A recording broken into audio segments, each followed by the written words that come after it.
Hello guys, আসসালামু আলাইকুম। সবাই কেমন আছেন? আশা করি সবাই ভালো আছেন।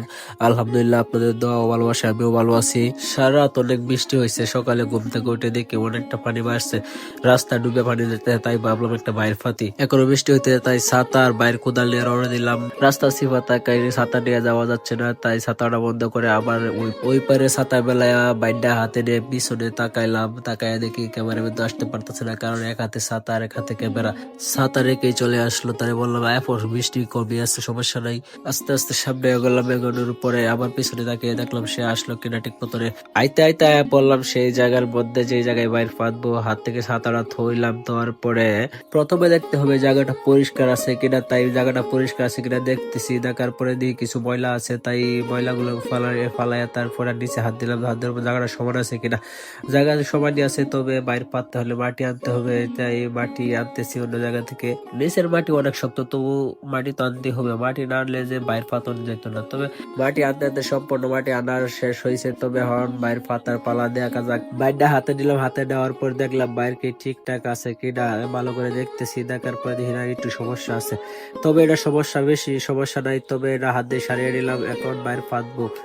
যারা শহরে থাকে তারা তো কিভাবে বাইর পাততে হয় জানেন না। তারা সম্পূর্ণ ভিডিওটা মনোযোগ দিয়ে দেখবেন, তাহলে বুঝতে পারবেন গ্রাম অঞ্চলের মানুষ কিভাবে বাইর দিয়ে মাছ ধরে বাইর পাইতে। আর যারা গ্রাম অঞ্চলে থাকেন তারা তো সবাই জানেন বাইর পাতে কিভাবে কিভাবে বাইর দিয়ে মাছ ধরে। তবে আপনাদের সবার কাছে একটা অনুরোধ রইলো, ভিডিওটা যদি ভালো লাগে লাইক কমেন্ট শেয়ার করে দিবেন। বাইর পাতা প্রায় শেষের দিকেই, তবে ভালো করে আটকে দিতেছি বাইরটা, যাতে পানির স্রোতে না উল্টাই। বাইরের পাতা শেষেই, তবে আরো কিছু কাজ আছে দেখতে হবে।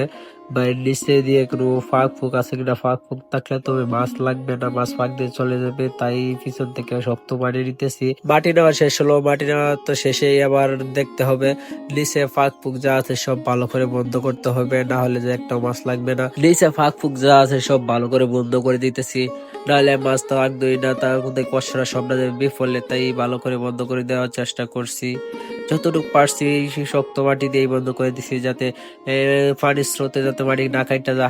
বাইরের পাতা সম্পূর্ণ শেষ, তবে মুখটা তো বন্ধ করতে হবে। মুখটা বন্ধ না করলে যে মাছ একটা থাকতো না, মুখটা ফাল দিয়ে সব যাইব গা। মুখটা বন্ধ করতে হলে তবে ঘাস কিংবা বনের প্রয়োজন, এর তো কিছুই নেই। তবে কচু গাছ দিয়ে বন্ধ করার চেষ্টা করবো, দেখি কচু গাছ দিয়ে কতটুকু বন্ধ করতে পারি।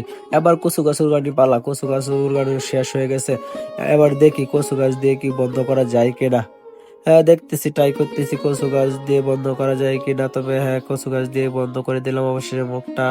এবার বাইরের পাতা সম্পূর্ণ শেষ। আবার পিছনে হাত দিয়ে দেখলাম পিছন দিয়ে ফাঁক ফুক আছে কিনা। ফাঁক ফুক যদি থাকে তাহলে তো পিছন দিয়ে থেকে মাছ লাগবে না, শুধু সামনে থেকেই লাগবে। এবার পিছনে ফাঁক ফুক যা আছে সব ভালো করে বন্ধ করে দিতে হবে।